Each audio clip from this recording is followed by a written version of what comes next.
Welcome to Cascade Conversations.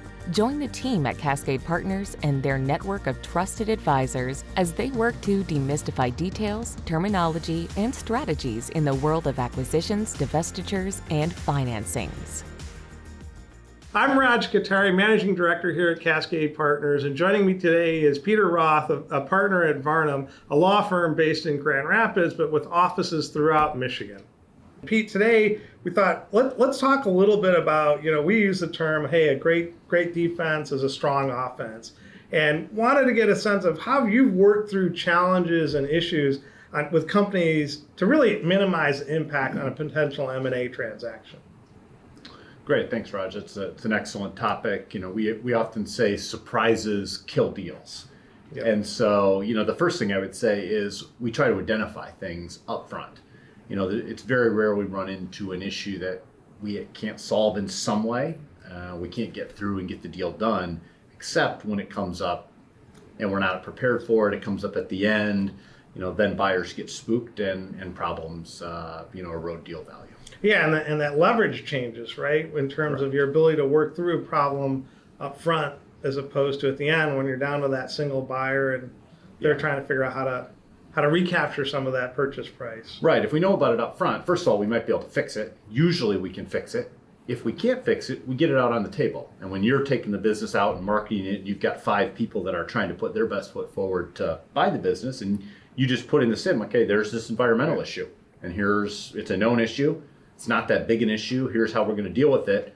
We can manage through it. On the other hand, if you're down, like you said, to one party at the end, they find it. Their environmental lawyer is going to say, "Oh, it's a $10 million problem," and then they're going to have the leverage to whack the deal value. Yeah, we've that's the strategy we've often taken is, hey, let's get it out there up front. Let's either fix it right before we go to market or lay it out there so it's defined in the confidential information memorandum. It's part of the management presentation, and it's all part of the components when they're putting value together. Because often, when we run the process competitively, right, many buyers will overlook those operational issues and just say, "Oh, it's part of a deal. We'll deal with it," and it protects you later on. Yeah, absolutely. And there's 2 ways to look at any problem, right? There's the worst case scenario, which guys like me will immediately jump to because we're lawyers, and then there's the likely outcome. So if you think about somebody that maybe hasn't filed a tax return in a state where maybe they arguably should have. The accountant's going to say, well, there's no statute of limitations actually because you never filed a return, so it never started. So you can look back 30 years, and here's your worst case scenario, and it becomes a big number versus what's likely to happen, much smaller.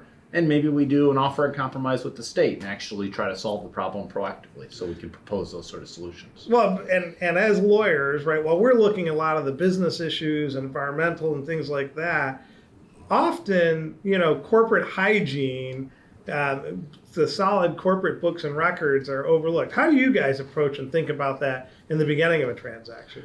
We approach it, Raj, by trying to do a full sort of diligence like we were the buyer. So we'll set up the data room with the bankers, get everything set up in there, and then we'll go through it and we'll look for gaps. So if there's a contract and there's a missing signature, or maybe the document's signed and the Second Amendment's signed, but the First Amendment's not signed, we'll identify that and then we'll fill that gap and fix it. So basically, we're looking for things that the buyer will find and have questions about, and then trying to fix that so that the question's answered before they ever ask. And that becomes really important, right? Is in terms of making sure, hey, you can find those minute books, you can make sure the contracts, not just the commercial terms, but those business terms like rights of assignment and consequences of a transaction. That's a lot of what we've found, you've been really helpful that you guys have been able to pull out, because our clients are typically thinking about the commercial terms. Sure. But you and we've got to think about, well, what's the impact to a transaction? And I think that insight that you and your team have been able to provide on transaction has been really valuable and critical to make sure we're identifying issues. No, thank you, and that's a good point. I mean, because different issues are going to come into play when you're just running your business day to day versus when you're doing a transaction. You mentioned assignment clauses. That's probably the easiest example, right? Contract might be perfect from a commercial standpoint, but if it says you cannot assign this contract to a buyer, well, then we have an issue when we're trying to move the assets. And maybe it says we can't assign, but maybe it allows a change in control, which isn't technically an assignment. So there's a structuring way we can get around that issue if we can't get the consent. That's an example of something we can address. Similar issue that we've run into is some exclusivity type provisions. We've run into contracts that say you can only sell this product in this market exclusively. Maybe that's fine for the business being sold, but if that clause covers affiliates, now it binds the buyer, and the buyer's got to worry about that same sort of non-compete or exclusivity clause. So it's things like that you might not think about day to day, that when you're working through a deal, you do need to worry about. Well, we again, directly to the point of, hey, what's a good defense, that strong offense? Understanding those assignment rights and those consent rights make a big difference in the transaction and how we negotiate up front. Either how we're going to structure the deal. We got to do it this way, or getting the buyers to kind of accept or go over, hey, there's a consent. We're not going for that consent. The buyer's got to take that risk. But by defining that, by knowing it up front and then defining it up front, we maximize the positioning for our collective client as we're going to the marketplace. Yeah, I think that's a really good point. Where you guys have been great is, when you go out and you've got the 5 people that are all trying to put their best foot forward, and you say in your process letter, tell us all of the conditions, tell us all the things that you're going to require to get to a close, and we can put those consents right out there and say, okay, if buyer 1's saying we need to get 10 different third parties to consent, buyer 2's only saying we'll need 2 of the 10, you've got change that likelihood of close. Right, deal certainty. Right, absolutely. So, one of the things that we've started using a lot more is representation and warranty insurance, and really is a way to kind of put up a picket fence around all those things that we don't know and really give sellers some level of certainty. But it also gives buyers a level of certainty. Can you talk about how you've used or how you think about rep and warranty insurance in that perspective? Sure. Yeah, and maybe we should define rep and warranty insurance in case you and I use this. We just say RWI, right? So historically what's happened is a seller is going to make representations and warranties in the contract, promises about the business. I haven't violated the law. I don't have any breaches of contract. I don't have any labor issues, those sort of things. And then there's indemnity to backstop that. So if one of those representations is inaccurate, the buyer can say, hey, I was harmed by that, and the seller, you need to give me some of the money back. So gives the buyer remedy. Sellers don't like giving money back, though, so it's not ideal. What's developed is a product called rep and warranty insurance, as you know, where instead of the seller having to stand behind those reps and warranties, an insurance company does.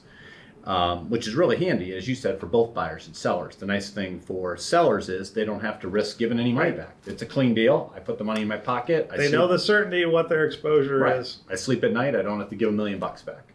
On the other hand, the buyer's still got recourse. If there's one of those things that they're relying on, one of the representations is untrue, they go and they get the insurance company to pay them back.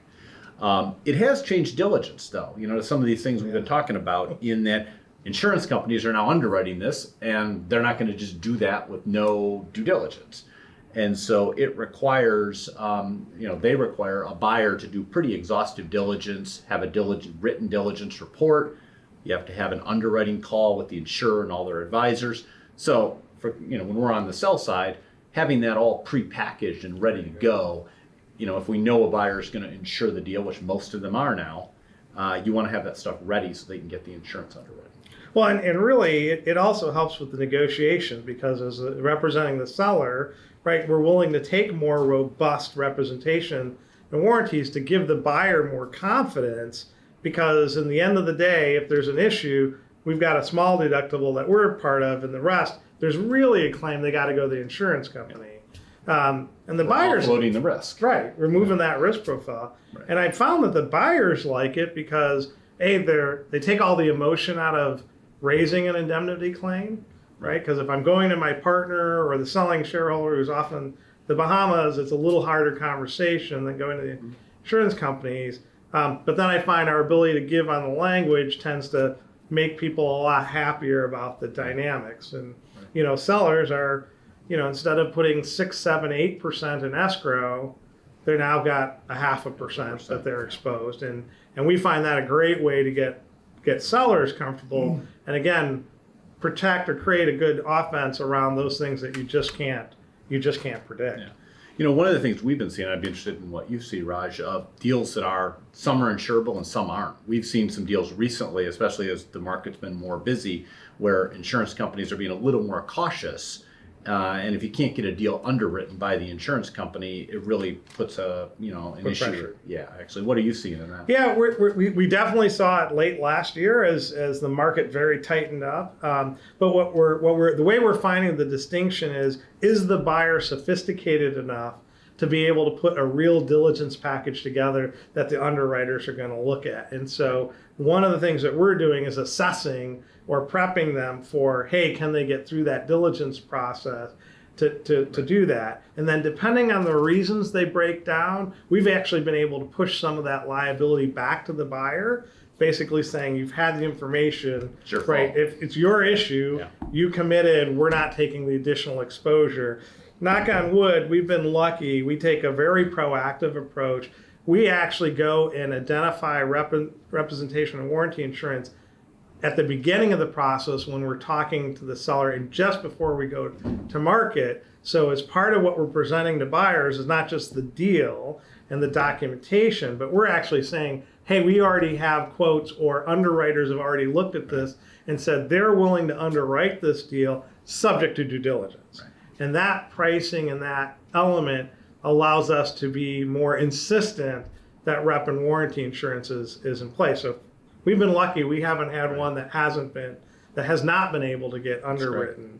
And that makes a huge difference in the process. Yeah, and going back to your sell-side clients, it allows them to really offload that risk. Sleep at night, I'm not going to have to give my money back. Well, and we used it, right? And we used it together on a deal last year on the buy side, where we used it as a tactical advantage in our negotiations with the seller to say, hey, we'll do this, we'll lower your risk, and give our client a little bit more confidence that if and when we have a representation and warranty claim, that the process is a little less emotional and cleaner as we go through that. So we both, and I mean, in that case, we both used that one together to help us. And it's a huge differentiator. I mean, if you're somebody that's looking to be a winner in an auction on the buy side, and you say, I need the seller to escrow $10 million, and then somebody else says, I need them to escrow $500,000, that's going to swing, how a seller looks at the two buyers. You mentioned at the beginning of our conversation about environmental. Environmental is one of those big, ugly ones that can get particularly messy. I know when we've worked through environmental issues, we've been very thoughtful about making sure that the buyer understands regulatory elements around environmental issues, particularly here in Michigan, but in other municipalities and other states where the rules are very different.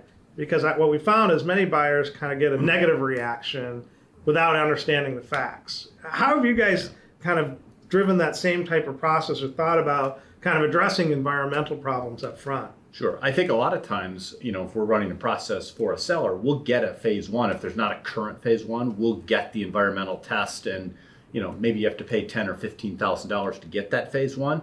But if you get a phase one and it's clean, you can say to a buyer, at least in Michigan, if you've got a clean phase one, you have what's called the innocent purchaser defense. So even if something shows up later, you're not on the hook for it because you did your diligence, you have that clean phase one. And we found that to be important in educating, not only you run that and you find a problem, okay, then you can educate the seller. Educate the seller, and you got to fix it or deal with it. But if it's clean, which a lot of times it is, then you can educate, your buyer that it's not an issue. We've specifically found that with international buyers. International buyers get really freaked out by U.S. litigation and U.S. environmental laws. And so if we can walk them and their advisors through, here's the reports we have, and here's why you don't have any real meaningful exposure, it makes things go much smoother. Well, and we find that phase one also helpful to scope the problem, right? Because if we're doing it up front, we know the scale and scope of the problem, or at least we have a perspective, as opposed to if the other side does it and they come back and say, oh my gosh, you got a $10 billion problem and you've done the work and said, no, this is a $50,000. You at least have the basis to argue for something in the middle and know, do we take care of it up front and make this a non-issue?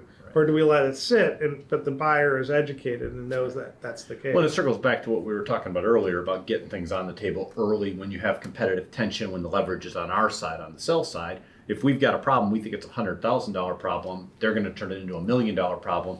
We put it up on the table when we've got options, get somebody locked in that it's only $100,000 problem, and yeah, maybe we have to put $100,000 in escrow, but we avoid dealing with it later and having it be a much bigger problem. And I think that's the core of it, right? I mean, at the end of the day, what we've talked about today is, hey, how you use a good offense to protect against defense. And that work starts up front, both with the lawyers, your investment bankers, your accountants, and the other advisors to make sure, do you really know where all the skeletons are? And you pull them out so they're not being found at the end of the deal when you've lost all your leverage and you're down to that single buyer. Yeah, that leverage shift is a huge thing for what we're talking about and a lot of other things. The leverage, I tell people, the leverage starts, especially if we got bankers running a good process like you guys, it starts with the seller and just it shifts all the way through the deal until the buyers have all the leverage at the end. And if you're the seller, you want to fight a fight here, not here, and vice versa. So, well, fantastic, Peter. Thanks for spending this time with us and sharing your insights on how we can be proactive in managing a deal process. Thank you, Raj. Appreciate it.